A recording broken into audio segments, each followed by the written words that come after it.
Ленська Софія, 6 Б клас. Варіант Дзержинський, Васильок. Стоїть, виглядаючи жита, як зорочка снічка здалек, що впала із скринки з блакиту, палетка у краса, Васильок.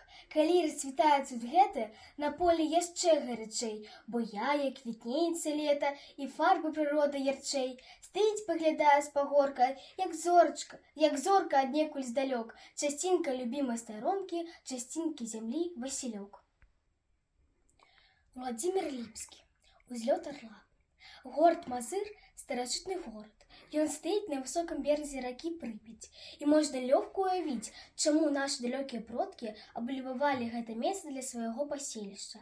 Парацеглиндры возили свой товар, припинялися тут, у мясцовой пристані.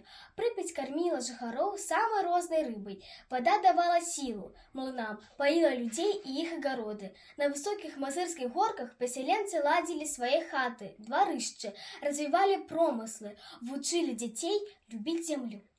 Люди жили як бы ў вышыні, дзе лятаюць вольныя і магутныя птушкі-арлы. Калі паўстала пытанне выбраць для мазыра свой герб, то галоўным сімвалам на ім стала рог. Герб сучаснага мазыра являе сабой блакітны шчыт, а ў цэнтры яго вялікі чорны орлоў на ўзлёце.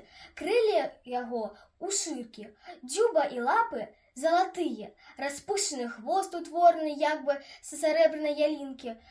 Такое ўражанне, быццам гэта не хуткакрылая птушка, а касмічная ракета. Ды так яно і ёсць. Мазыр і Мазыршчына – частка незалежнай Беларусі, і мы ўсе разам ляцім да зор.